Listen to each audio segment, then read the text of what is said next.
Finisce 2-2 tra Trani e Matera, la gara che conclude il 95. Alla fine entrambe le formazioni festeggiano la fine dell'anno senza grossi patemi d'animo, solo pochi intimi sugli spalti tranesi ad assistere a una gara che ha riservato le sue emozioni nella prima frazione di gioco.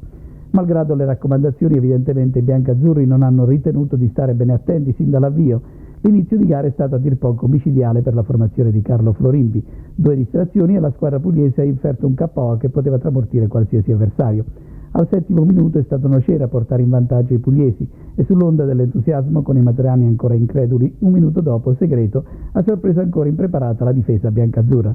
Sembrava fatta per la formazione di Antonucci, cugino peraltro di primo grado di Carlo Florimbi, ma il Matera ha saputo trovare la forza di reagire.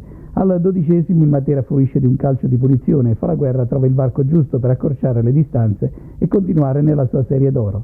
Insiste il Matera per ottenere il pari, ma deve stare molto attento al veloce contropiede dei pugliesi. Va vicino al pari al 28° Telesca, ma Turrini si esibisce una miracolosa parata su tiro da distanza ravvicinata.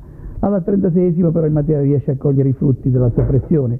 Assist pregevole di Falaguerra per Telesca, che di testa non ha alcuna difficoltà di mettere la palla alle spalle di Turrini. Si attende la reazione del Trani nel secondo tempo, invece è ancora il Matera a rendersi pericoloso e adottando la tattica del fuorigioco a mettere in difficoltà gli avanti pugliesi. Antonucci corre ai ripari mettendo in campo Zani come punta aggiunta. Dalla mezz'ora in poi le occasioni più rimarchevoli, quando Telesca tra un nucleo di avversari tenta la deviazione a rete senza risultato. La risposta di Zani al 35° che da buona posizione fallisce il bersaglio. E infine al 39° quando Rivari con un gran tiro dalla distanza colpisce la traversa.